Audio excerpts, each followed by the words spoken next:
How to change Apple ID password.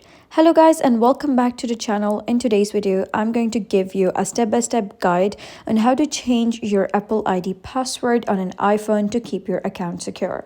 So let's get started. First of all, you're going to open your settings, and once you're in your settings application, you're going to click on your profile over here at the top. So once you click on that, you will be redirected to your Apple account interface, and here you gotta click on the option that says sign in and security. If you're using the older version of iOS, you'll be able to see something like password and security. But however, in iOS 18 and forward, it has changed to sign in and security. So just click on sign in and security.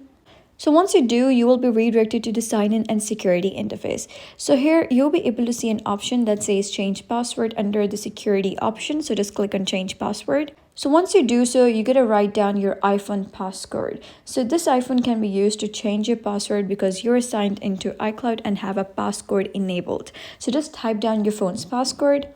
Once you do so, you will be redirected to another interface, and here you can simply type down your new password and then retype that password.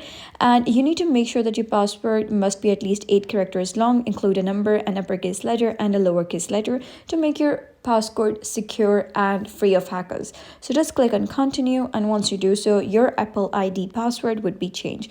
So that was basically how you can change your Apple ID password on iPhone. So if you found this guide helpful, give it a thumbs up and don't forget to subscribe for more helpful tutorials. I'll see you in the next video.